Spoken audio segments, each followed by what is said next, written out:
ராதே கிருஷ்ணா. ஸ்ரீமதே ராமானுஜாய நமஹ. யோ நித்யம் அச்சுத பதாம்புஜ யுக்ம ருக்ம வியாமோகதாம் ஸ்ததிதராணி த்ரிணாய மேனே அஸ்மத் குரோர் பகவதோ தயைக சிந்தோஹோ ராமானுஜஸ்ய சரணம் சரணம் பிரபக்ஞே. 7 வாக்கியம் நம்ம பார்த்துட்டோம். முதலேருந்து நான் எல்லா வாக்கியத்தையும் சொல்கிறேன். ஸோ ஃபஸ்ட்டு வாக்கியம், அழைத்து வருகிறேன் என்றேனோ அக்ரூரரை போலே, அகமொழித்து விட்டேனோ விதுரரை போலே, தேகத்தை விட்டேனோ ரிஷி பத்னியை போலே, தசமுகனை செற்றேனோ பிராட்டியை போலே, பிணம் எழுப்பி விட்டேனோ தொண்டை மானை போலே, பிணம் விருந்திட்டேனோ கண்டா கர்ணனை போலே, தாய்கோலம் செய்தேனோ அனுசூயையை போலே. இது இந்த 7 வாக்கியம் நம்ம இது வரைக்கும் பார்த்துருக்கோம். இப்போது 8ஆவதான வாக்கியம் ரொம்ப ஒரு அழகான வாக்கியம். ஒரு 5 வயது சிறுவனை பற்றின ஒரு வாக்கியம். அந்த 5 வயசு குழந்தை எப்படி அழகாக பகவானோட பக்தி பண்ணி பகவான் அடைஞ்சான் அப்படின்றது தான் இந்த வாக்கியத்தோட சாராம்சம். தந்தை எங்கே என்றேனோ துர்வனை போலே. அனுசூயை பற்றி சொன்னது ராமாயணத்துலேருந்து வந்த விஷயம். இப்போ சொல்லக்கூடிய விஷயம் பாகவதம்னு சொல்லலாம். துருவனை பற்றின விஷயம். ஒரு 5 வயசு சிறுவன். ரொம்ப அழகான ஒரு விஷயம். அந்த 5 வயசு சிறுவன் எப்படி பக்தி பண்ணினா அப்படின்றத தான் பெண் பிள்ளை சொல்கிறா. ஆதி மனுஷன் ஆதி மனுஷி அப்படின்னா பிரம்மன் படைத்த முதல்ல மனுஷன் அண்ட் மனுஷி யாருன்னா ஸ்வயம்புவ மனு சதரூபா. இவா தான் முதல்ல பிறந்த ஆதி மனுஷி அண்ட் ஆதி மனுஷன்.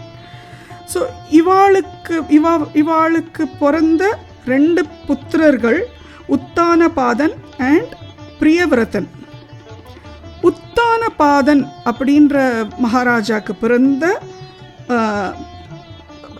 உத்தானபாதனுக்கு 2 மனைவிகள், சுனீதி பெரிய மனைவி அண்ட் சுருச்சி சின்ன மனைவி. ஸோ உத்தானபாதனோட 2 மனைவிக்கும் ஒரு குழந்தை. தட் இஸ் சுனீதியோட பிள்ளை தான் துருவன். துருவனுக்கு 5 வயசு. சுருச்சியோட பிள்ளை உத்தமன், அவனுக்கு 3 வயசு. ராஜா உத்தானபாதனுக்கு கொஞ்ச காலமாக சுனிதி மேலே அன்பு கொஞ்சம் குறைஞ்சு போயிடுத்து. சுருச்சி மேலே தான் அன்பு ஜாஸ்தியாகிடுது. நீதிக்கு எப்போதுமே விலை கம்மி தான், ருச்சிக்கு தான் விலை ஜாஸ்தி. அந்த மாதிரி சுனிதியோட விலை குறைஞ்சு போயிடுது அவரோட கண்ணோட்டத்தில். ஆனால் அவள் எப்போதுமே அதை பற்றி பாராட்டவே இல்லை. அவள் பாட்டுக்கு கடவுள் தியானத்தில் கடவுள் என்ன செஞ்சாலும் நன்மைக்கு அப்படின்ற ஒரு எண்ணத்தோடு தான் இருப்போம். இப்படி இருக்கிறச்சே ஒரு நாள் உத்தானபாதன் தன்னோட இளைய மகன் தட் இஸ் உத்தமனை மடியில் போட்டு கொஞ்சின்னு இருக்கார். துருவன் அங்கே ஓடி வரான். ஓடி வந்த உடனே பார்க்குறான், அவள் அப்பா ரொம்ப அழகாக தம்பியை கொஞ்சறாளே, நம்மளும் போய் அப்பா மடியில் உட்காந்துக்கலாம் அப்படின்னு கிடுகிடுன்னு ஓடுறான். ஓடின உடனே ஓடி போய் மடியில் ஏற போகிறான். சுனிதி சுருச்சி கையை பிடிச்சுட்றா, துருவனோட கையை பிடிச்சுட்றா, பிடிச்சி இழுத்துடுறா. என்னடா என்ன நீ பண்ணுறாய் அப்படின்னு. சித்தி, நான் அப்பா மடியில் உட்காரணும், அப்பா என்னை கொஞ்சணும், தம்பியை கொஞ்சறாளேன்னா. தம்பியை கொஞ்சறா? ஏன்னா தம்பி என் குழந்தை, நீ சுனிதியோட குழந்தை, நீ என்னோட குழந்தையா இருந்தானா ஒன்னையும் கொஞ்சுவா. நீ போய் நீ என் குழந்தையா பிறந்து வா, அப்போ ஒன்னையும் கொஞ்சுவா அப்படின்னு திட்டுறா. திட்டின உடனே இது 5 வயசு குழந்தை அழான்னு அழறுது. பாவமாக இருக்குது அந்த குழந்தைய பார்த்தா. அப்பா மடியில் உட்காரத்துக்கு தானே போச்சு. சரி, இந்த விஷயத்தில் அவள் அப்பா ஏதாவது சொல்லுவாளாக்கோன்ட்டு ஏக்கமாக அவள் அப்பாவை பார்க்குறது. அவள் அப்பாவும் ஒன்றுமே சொல்லலை. அவரும் அப்படியே உட்காந்துட்டுருக்கா. போராத குறைக்கு அந்த மடியில் படுத்துட்டுருக்கிற அந்த தம்பி நக்கலாக சிரிக்கிறது. இந்த துருவனை பார்த்து, நீ எனக்கு தான் அப்பா மடின்ற மாதிரி நக்கலாக சிரிக்கிறது. பார்த்தது இந்த துருவனுக்கு ரொம்ப அப்படியே தொண்டையில் அப்படியே ஆதங்கம், அழுக அப்படியே பொத்தின்னு வருது. அப்படியே ஓடி போகிறது அவள் அம்மா கிட்ட சொல்கிறதுக்கு, சுனீதி கிட்ட ஓடி போகிறது சொல்கிறதுக்கு. இதுக்கு நடுவில் அங்கே வந்து சுனிதி கிட்ட இங்கே ஆட்கள்லாம் போய் சொல்லிட்டா, இந்த மாதிரி விஷயம் நடந்திருக்கு அரண்மனையில், துருவன் வந்து அழுதுண்டே வரான், குழந்தைய நீங்கள் சமாதானம் படுத்துங்கோ, ஏதாவது பட்சணம் ஏதாவது கொடுத்து சமாதானப்படுத்துங்கோன்றா. சரின்னு சொல்லி சுனிதி பார்த்த உடனே இந்த குழந்தை அழகாக ஓடி வந்து அம்மாவை கட்டிண்டு, அம்மா அப்பா மடியில் நான் உட்கார போனது தப்பாம்மா, அப்பா என் மடியில் உட்கார கூடாதுன்னு சொல்லிட்டாமா சித்தி அப்படின்னு. உடனே சுனிதி சொல்கிறா, சித்தி வேற என்ன சொன்னா, மடியில் உட்காரக்கூடாதுன்னு சொன்னா, வேற என்ன சொன்னா, நீ போய் பெருமாள்கிட்ட போய் என் பிள்ளையா பிறந்து வா, அப்போ தான் உட்காரலாம் அப்படின்னு சொன்னா அப்படின்னு. உடனே சுனிதி சொல்கிறா, அதில் நல்ல விஷயத்தை மட்டும் நீ எடுத்துக்கோ, சுருச்சி வந்து சொன்ன விஷயத்தில் எல்லா விஷயத்தையும் நீ எடுத்துக்கூடாது, உனக்கு வேண்டிய நல்ல விஷயத்தை மட்டும் நீ எடுத்துக்கோ.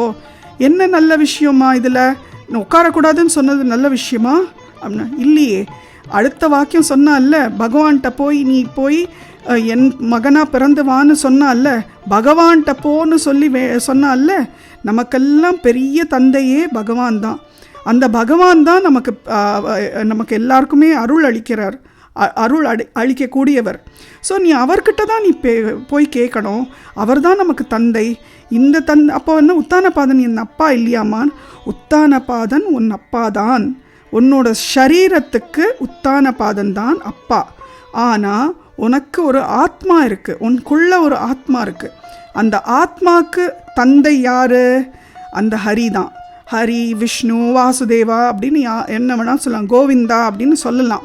ஸோ அந்த ஹரியை தான் நீ போய் பிடிக்கணும். நீ இந்த அப்பா மடியில் எவ்வளோ வருஷம் உட்காருவ, 10 வயசு வரைக்கும் உட்காருவியா, 25 வயசில் உட்காருவியா, இல்லையே. 25 வயசுலனா ஐயோ அப்படின்னு உனக்கு அசிங்கமாக இருக்கும் இல்லையா, அத்தனை வயசில் அப்பா மடியில் உட்காரத்துக்கு. ஆனால் அந்த ஆத்மாவோட தந்தையான ஹரி மடியில் நீ 100 வயசானாலும் உட்காரலாம். அப்படியாம்மா, நான் ஹரியை எங்கம்மா பார்க்கறது அப்படின்னு கேட்குறான் துருவன் ரொம்ப ஆசையாக. உடனே சுனிதி சொல்கிறாளாம், ஹரியை பார்க்கறது அவ்வளோ சுலபம் இல்லை, உனக்கு ஒரு குரு கிடைக்கணும்.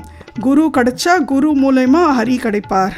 குரு இப்படிமா கிடைப்பானா, நீ ஹரியை வேண்டணும், ஹரியை வேண்டினா உனக்கு ஒரு குரு கிடைப்பார். குரு கிடைச்சானா உனக்கு குரு வந்து ஹரியை காமிப்பார். அப்போது உனக்கு ஹரி வந்து உனக்கு உன் தந்தையாக உனக்கு அனுகிரகம் செய்வார் அப்படின்னு சொன்ன உடனே அப்படியே ரோஷம் வந்துருத்தான் துருவனுக்கு. உடனே சரி நான் கிளம்புறேன், நானும் எங்கம்மா கிளம்புறேன்னா, நான் ஹரியை தேடி கிளம்புறேன் அப்படின்னு சொல்லிட்டு துருவன் கிளம்பிட்டானான். கிளம்பி எல்லாரும் அரண்மனையில் கேட்குறாளாம், என்னது இது, இந்த குழந்தைய வந்து நீங்கள் அனுப்புகிறேள், இப்படி இது 5 வயசு குழந்தைய அனுப்புகிறேன்னா.